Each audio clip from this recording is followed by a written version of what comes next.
Assalamualaikum.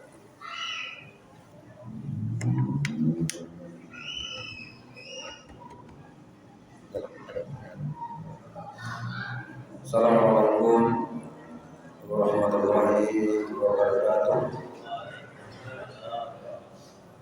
Bismillahirrahmanirrahim. Alhamdulillahirabbil alamin.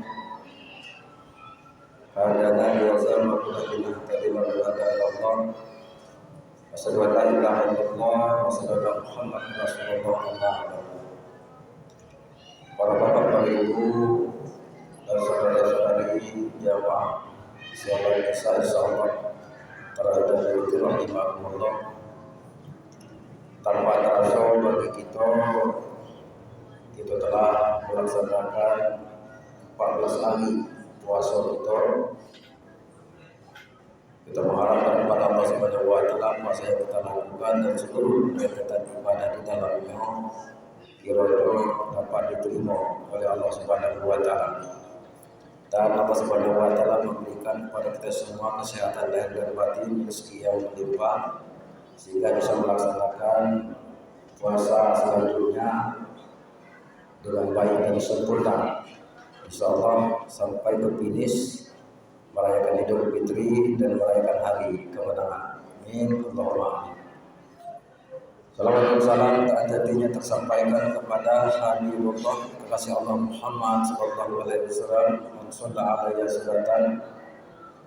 Semoga kita selalu umatnya tak henti-hentinya untuk memperbaiki, menghayati dan mengamalkan daripada sunnah-sunnah kita Muhammad sallallahu alaihi wasallam, dan dalam keadaan duduk, berdiri dan berjalan perbanyaklah kita baca selawat. Karena Nabi Muhammad SAW ketika melaksanakan Isra dan Mi'raj sampai di Sidratul Muntaha langit ke-7 disambut ribuan para malaikat Allah Subhanahu wa taala mengagungkan Nabi Muhammad SAW dan membaca selawat.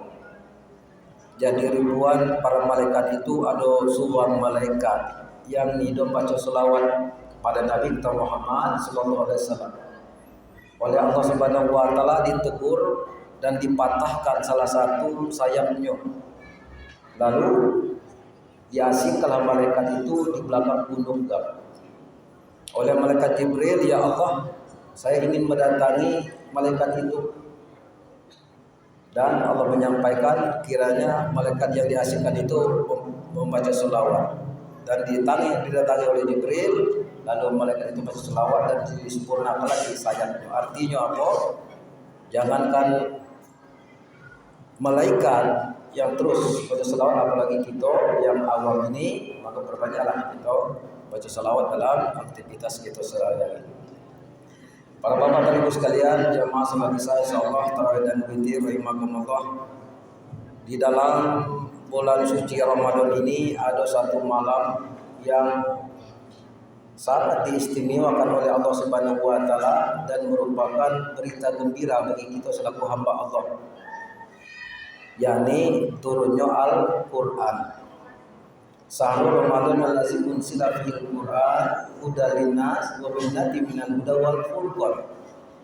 Pada mulanya Al-Qur'an diturunkan pada bulan Ramadan di Lailatul Qadar, hudal linnas, sebagai petunjuk bagi kita manusia. Apa tujuannya? Untuk menuntun kita, membimbing kita ke jalan yang baik, jalan yang diridhoi Subhanahu wa taala, untuk membedakan hal yang karun, yang alam, baik buruk, hak dan batil. Saudara kalian yang di Subhanahu wa taala, proses turunnya Al-Quran sangatlah takjubnya. Jadi lauh mahfuz diturunkan Al-Quran itu secara keseluruhan di langit dunia sebanyak 30 juz, 114 surat, 6.666 ayat. Itu pun kagalo di langit dunia. Jadi langit dunia, proses berikutnya diturunkan oleh Allah Subhanahu wa taala ke bumi melalui malaikat Jibril, disampaikan kepada Nabi Muhammad sallallahu alaihi wasallam sekitar 22 tahun. Turun ayat itu sesuai dengan kondisi yang dialami oleh Nabi kita Muhammad SAW.